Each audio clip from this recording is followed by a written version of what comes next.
and now give the floor to the representative of Italy, to be followed by Ukraine. Thank you, Chair. I have asked for the floor to exercise Italy's right of reply in relation to affirmations made by Iran and other delegations on nuclear sharing arrangements. Like others before me, I would like to reply saying that these arrangements are fully consistent with Articles 1 and 2 of the NPT, since the United States retains full custody and control over its nuclear weapons deployed in Europe. There has been no transfer of nuclear weapons whatsoever, and Italy remains a non-nuclear weapon state according to the NPT. And this is from a legal point of view.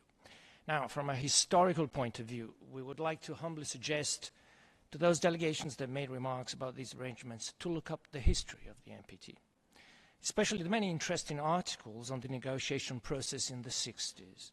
There is plenty of literature on this issue, and we would be happy to share it with those delegations should it be of their interest.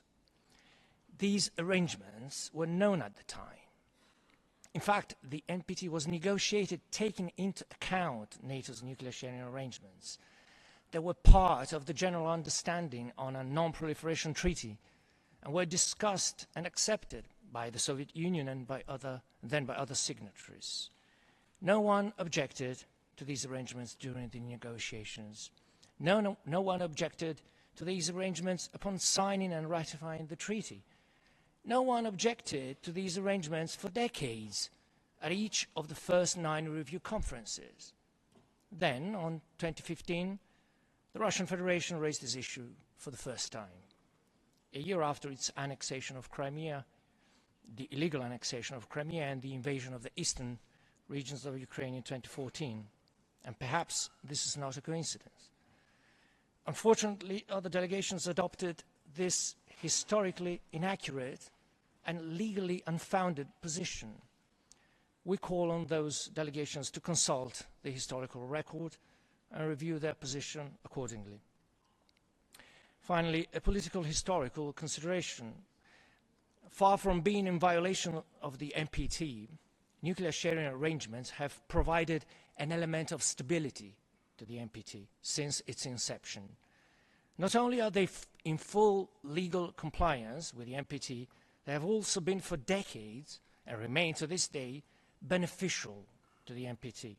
And this is because they provide allies with security guarantees that reduce incentives for states to develop their own nuclear capabilities. This is easy enough for everyone to understand. These arrangements remove incentives for countries under the umbrella to develop nuclear deterrence of their own. Nuclear sharing arrangements have prevented nuclear proliferation.